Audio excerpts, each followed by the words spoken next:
बिस्मिल्लाहिर्रहमानिर्रहीम अस्सलाम वालेकुम रहमतुल्लाह। रात गए ऐवान सदर के अंदर इतनी बड़ी अनहोनी हुई है, इतनी बड़ी अनहोनी के इतनी बड़ी डेवलपमेंट के बाद अब बिल्कुल वाज़ेह हो चुका है कि पाकिस्तान में सियासत अब किस जानिब जा रही है, पाकिस्तान में सियासत का रुख किस तरफ हो रहा है, ये बिल्कुल वाज़ेह हो चुका है। हुआ क्या, अब आपने सीन चेक करना है, मंजर चेक करना है और उसका जो इम्पैक्ट है। ऐवान सदर के अंदर एक इतनी बड़ी मुलाकात हुई है army chief field marshal general Asim Munir की। अचानक से ऐवान सदर के अंदर एंट्री होती है, ऐवान सदर के अंदर आके उनकी मुलाकात होती है और सदर आसिफ अली जरदारी के साथ बड़ी अहम तरीन मुलाकात। उसके अंदर बड़ा अहम तरीन पैगाम आसिफ अली जरदारी के साथ शेयर किया जाता है, उन्हें बता दिया जाता है, उन्हें सारी सूरत हाल से आगाह कर दिया जाता है कि आगे हालात क्या बनने वाले हैं, मौजूदा सूरत हाल इस वक्त क्या बन चुकी है और आगे हालात क्या बनने वाले हैं और किस तरीके से असल में इस सारे मामले से निकला जा सकता है। दो तीन बड़े अहम तरीन पॉइंट्स हैं।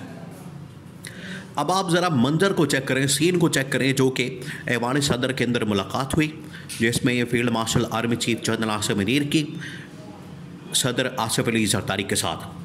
पहले तो आप इसकी बैकग्राउंड को देखें, दो तीन चीज़ें, फिर जो इस मुलाकात के अंदर पॉइंट्स डिस्कस हुए हैं उसके ऊपर आते हैं। पहले जो यहाँ पर इसकी बैकग्राउंड है, इसकी बैकग्राउंड के अंदर दो तीन चीज़ें। पहली बात यह कि आसिफ अली जरदारी की जानिब से ये बात की गई थी, आसिफ अली जरदारी और पीपल्स पार्टी ने ये कहा था कि हम किसी तरह से भी शहबाज शरीफ को अब बर्दाश्त नहीं कर सकते, क्योंकि हमारा इनके साथ एक मुआहदा हुआ था और उस मुआहदे के ऊपर अमल दरामद करना शहबाज शरीफ के लिए, मौजूदा हुकूमत के लिए बड़ा ज़रूरी है। और मुआहदा कई मरतबा आपको बता दिया, मुआहदा बड़ा क्लियर है। मुआहदा जो दोनों पार्टियों के दरमियान, सियासी जमातों के दरमियान एक दूसरे को सपोर्ट करने के लिए किया गया था, वो बड़ा क्लियर है। उसके अंदर ये था कि आधा टेन्योर नून लीग का होगा, आधा टेन्योर पीपल्स पार्टी का होगा, ये बड़ा क्लियरली बता दिया गया था। अब आधा टेन्योर तकरीबन मुकम्मल होने को है, जिसकी वजह से पीपल्स पार्टी डिमांड करती है और पीपल्स पार्टी की जानिब से ये डिमांड की जाती है कि अब हमें आधा टेन्योर हमारे हवाले किया जाए, हमें दिया जाए। और अगर ये लोग प्यार से नहीं मानते, जो कि नहीं माने में, ये बात तो बिल्कुल तय है, ये प्यार से नहीं मानेंगे, ये आपकी बात के ऊपर अमल दरामद नहीं करेंगे या ये अपना वादा पूरा नहीं करेंगे और इसके ऊपर ये लोग काम नहीं करेंगे।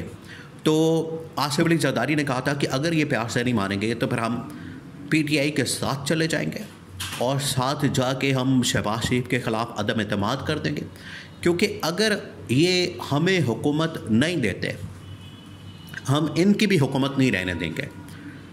ये थी वो बात और ये थी वो चाल, या ये था वो कार्ड जो कि पीपल्स पार्टी ने, आसिफ अली जरदारी ने खेला था और बता दिया था कि अगर ये हमें हुकूमत हमारे हवाले नहीं करते, मुआहदे के मुताबिक, वादे के मुताबिक, एग्रीमेंट के मुताबिक, तो हम इनकी हुकूमत भी नहीं रहने देंगे, इनको भी हुकूमत नहीं करने देंगे, इनको भी किसी तरह से हम कोई स्पेस नहीं देंगे, इनकी हुकूमत का तख्ता उलट देंगे और इनको घर भेज देंगे। ये आसिफ अली जरदारी ने कह दिया था।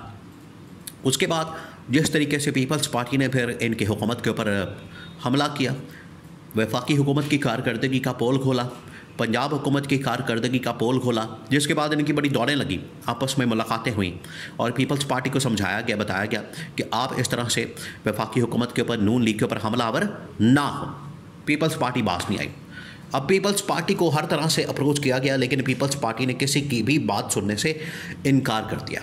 अब ये जो भेजा गया है फील्ड मार्शल को, जनरल आसिम को, आसिफ अली जरदारी के पास, ये असल में भेजा गया है शहबाज शरीफ की जानिब से, क्योंकि शहबाज शरीफ इस वक्त बड़ा सेटिंग करके बैठा है और उसने फील्ड मार्शल के साथ, इस्टेब्लिशमेंट के साथ, जनरल आसिम के साथ चीज़ें बड़ी सेट कर ली हैं और वो कहता है कि मेरे मामलात बड़े ठीक हैं, तो इस वजह से मैं इस्टेब्लिशमेंट को या फिर जनरल आसिम को भेजता हूँ आसिफ अली जरदारी के पास, ताकि वो जाके आसिफ अली जरदारी को समझाए कि आप इस तरह की रविश को इख्तियार ना करें, अदम एतमाद की, तहरीक की या एहतजाज की या हमारे ऊपर हमले करने की बातें ना करें।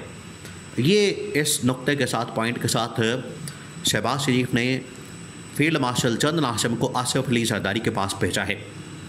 अब इस मुलाकात के अंदर क्या हुआ, जो असल हकीकत है, जनरल आसिम ने जाके कोई शहबाज शरीफ की तारीफ़ नहीं की, या जनरल आसिम ने जाके कोई शहबाज शरीफ का मुकदमा नहीं लड़ा, या जनरल आसिम के सामने आसिफ अली जरदारी ने शहबाज शरीफ की कोई तारीफ़ नहीं की। दोनों ने हकीकत बयान की। जनरल आसिम ने एक तो सबसे पहले इस बात का इतराफ़ किया कि बिल्कुल एक ये नाकाम हुकूमत है, नकम्मी हुकूमत है, नाअहल हुकूमत है, नालायक हुकूमत है, इसमें हम आपके साथ हैं।